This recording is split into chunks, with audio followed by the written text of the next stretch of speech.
8:47. Let's go into the KUAM News Zoom room. Where guys, 9 o'clock. We're gonna go press conference Yes. with the Attorney General. But first, let's go in with the GVB President, former Governor Carl Gutierrez. He's also the permitting czar. As Gov, we're getting some Airbnbs this week, right?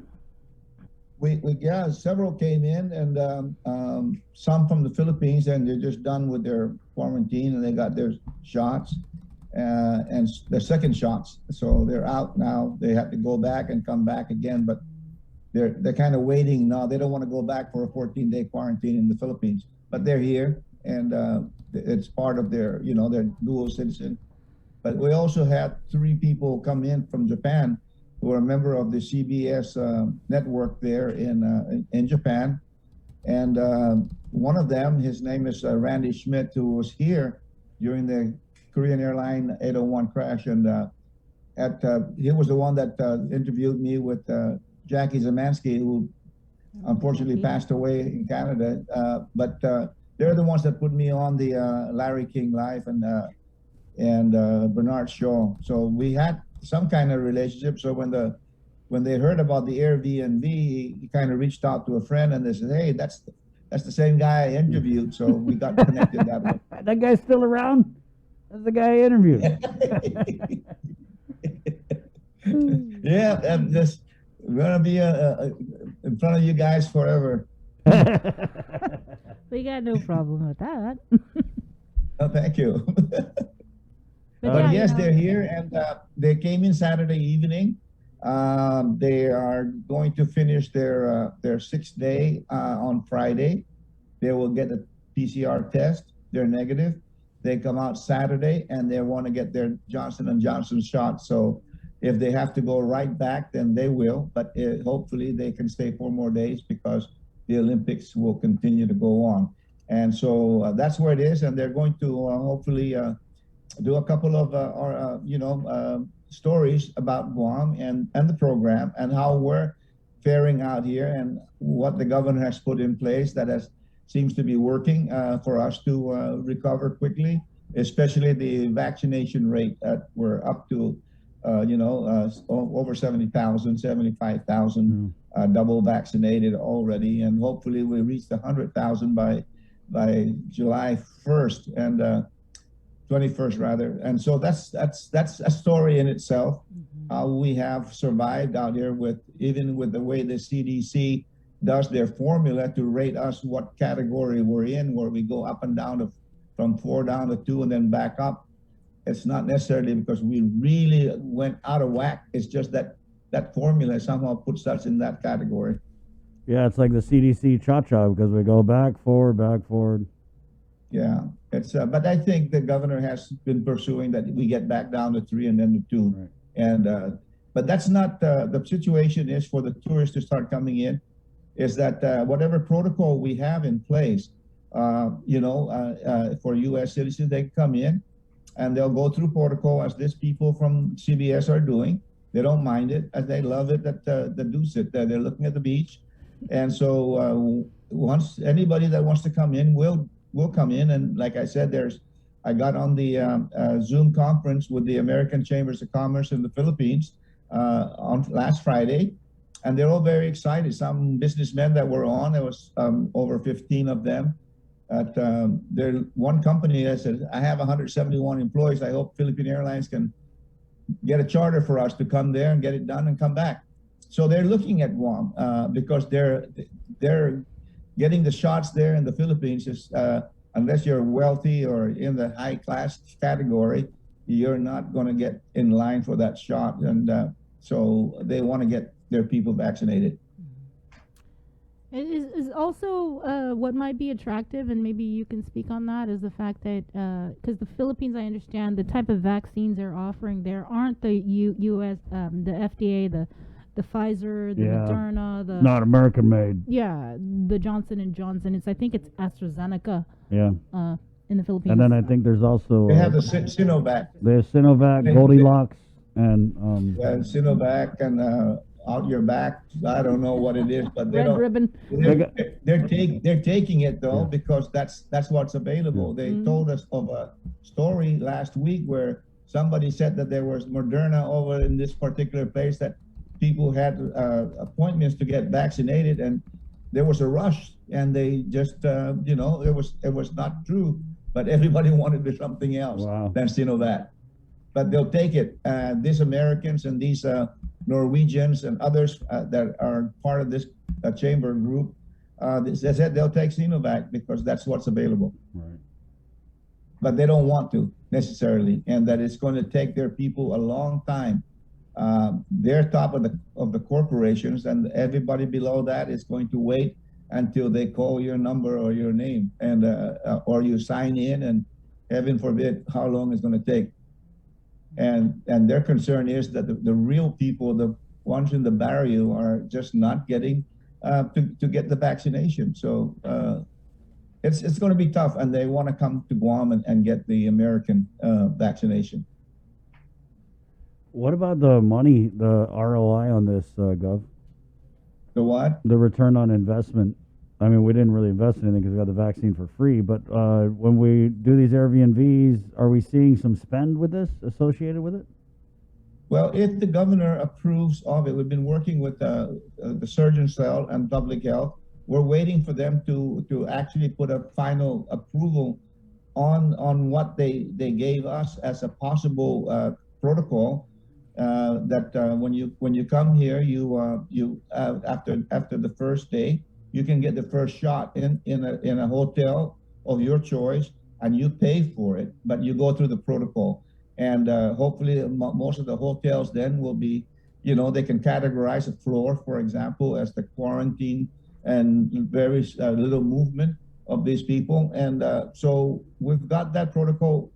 We're waiting for it. And but for those that are coming in on their own right now, they go to the government quarantine, and they for room and board. It's free, as these people are experiencing now.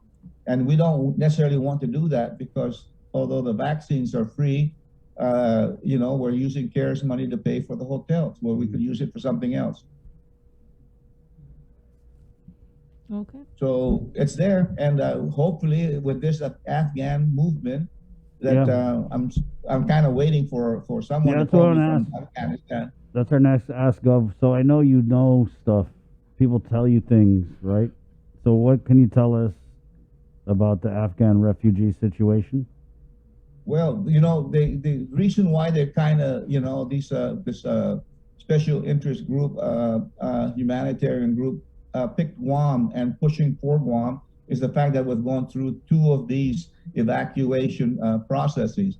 I was the governor in 1996 when the Kurds came in. And I'll tell you, when I received the call at 5 o'clock in the morning from Admiral Brewer, who was SIMPAC, Commander-in-Chief of the Pacific, and asked me how I would feel if they were going to bring the Kurds here. They talked about maybe 30 to 40,000. And I said, well, sure, what else can we do to help? He never forgot that. He memorialized that in the record.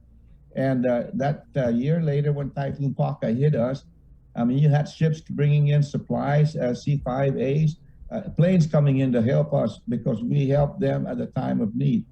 I was very much involved. I met the first plane coming in at Anderson. Most of them stayed at Marble. It's called Andy South. And we benefited from it because the food and stuff went out also into the community to feed these people. And so it became such a big thing for us. Economically, it helped. The only 7,500, I believe, came instead of the 30-some thousand. But be that as it may, Guam, they know is open to this, and I just hope that they'll pursue for Guam to come, because there are empty hotel rooms, and you can do what the governor did humanitarianly when she let the USS Roosevelt people in and stayed at the hotels. We can fill up the hotel rooms this way, and not to press them on anything. They'll certainly pay for it. They've got more money than you can shake a stick at.